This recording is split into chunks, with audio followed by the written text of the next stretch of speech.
Hello everybody, Jordan here, the PH is silent. Let's continue down the list of the Faerun Pantheon, and today we will talk about Auril and Azuth. Auril is a neutral evil goddess with many names, also known as the Cold Goddess, the Frost Maiden, Ice Dawn, Lady Frost Kiss, and the Goddess of Winter. Her symbol is a six-pointed snowflake. She is a merciless goddess of cold and winter and is mainly worshipped in areas that experience a deep winter. Most of her worship comes in the form of pleas. People offer her prayers and offerings and hope she is merciful that particular winter. They worship out of fear rather than respect, which, hey, it works for some deities. The temples of Auril exist mainly in the north.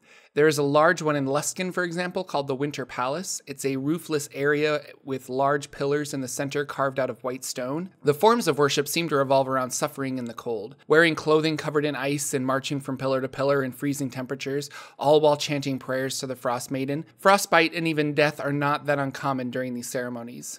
Auril is a member of the deities of fury, along with other deities such as Malar, Umberlee, and Talos. Umberlee, being the goddess of the sea, gets along and cooperates with Auril on occasion, but Malar, the god of evil lycanthropes, hated Auril, and the two despise one another. Auril is currently siphoning off power from the sleeping Ulutiu, which is the father of the giantkin races. I've spoken about him in an earlier video. Ulutiu began an affair with Othea, who is the wife of Anam, the Allfather, a god of giants. Their affair gave birth to giantkin races such as the Furbolg, the Formian, Verbig, and Voidkin. When his affair was discovered, he was exiled to the bottom of the ocean in the north, sinking with his magical amulet that froze the waters around him, creating the Great Glacier and the Endless Ice Sea. Kosuth, the evil deity of fire, and Auril are mortal enemies. Their followers seldom run into one another because Kosuth is found in southern hot areas and Auril in northern cold ones. Auril's clergy aren't that organized. Like I said earlier, a lot of her worship is out of fear.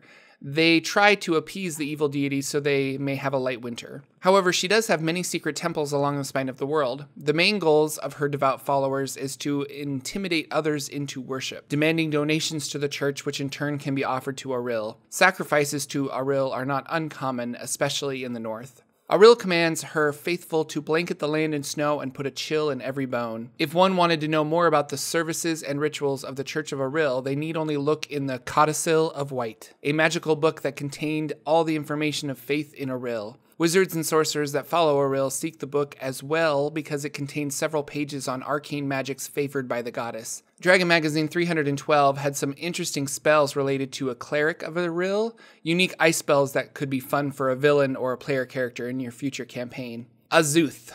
Azuth is a lawful, neutral god of wizards. Known as the Lord of Spells, he is a lesser deity of spellcasting. Where Mystra is the goddess of magic, Azuth's followers focus on the art of magic, the science of it, which is why he is worshipped by wizards primarily. Mystra and Azuth share an amicable relationship, akin to that of a tutor and a favorite student. Azuth started out as a mortal human. He was a very power-hungry individual and sought magical secrets long lost from the past. His knowledge and love of magic did not go unnoticed by Mystra, who granted him the title of Magister. Now, a Magister was a personal champion of Mystra, existing to promote the art in her name. He later passed this title on when he became a chosen of Mystra, which isn't a title but more of a blessing from a particular god or goddess. In the case of Mystra, it granted Azuth, the Chosen, unprecedented magical power in order to combat the evil against and imbalances in the weave. Azuth concerns himself with the advancement and preservation of the magical arts. Azuth has a series of creatures that aid in the discovery of magic known as the Favored. The Favored are magical constructs of Azuth's subconscious mind.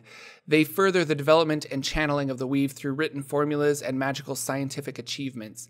The Favored are a presence on Faerun that directly ties to Azuth. These Favored possess an uncanny abilities such as telekinesis and flight.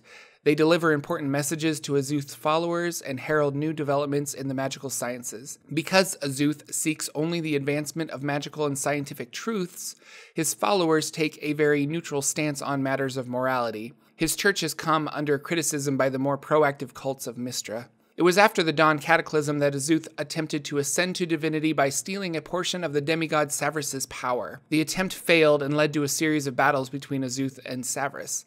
This culminated in a huge fight between the two superpowers. The lesser deity Severus versus Azuth, a chosen of Mystra, fighting it out in an open area. The duel shattered a mountain and created a deep lake. It kind of sounds like a DBZ wizard fight. Azuth won the battle by hitting Severus with a magical scepter he created that would imprison entities inside of it. Severus became imprisoned in the staff, and thus it was known thereafter as the Scepter of Severus. The scepter itself is a +5 quarterstaff topped with a bright blue gem. It is this gem that can cast the imprisonment spell and capture a creature within it. Now, since the time of troubles, Azuth has been struggling to reconcile the old Mistra with the new. The weave changed with the new Mistra, and it's only been a few hundred years to get used to these changes. The majority of Azuth's clergy are wizards and monks. Some multi-class clerics hold positions of power within the hierarchy.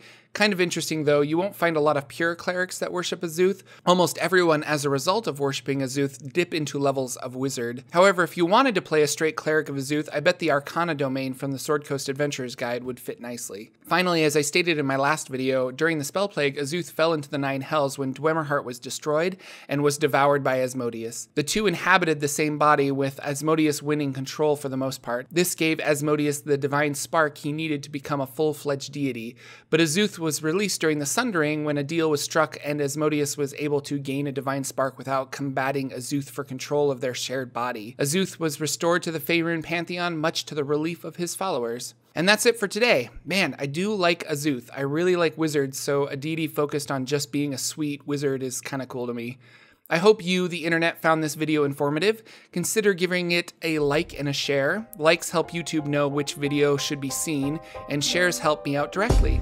Thanks again, everybody, and I'll see you next Wednesday for another video on the gods of Faerun.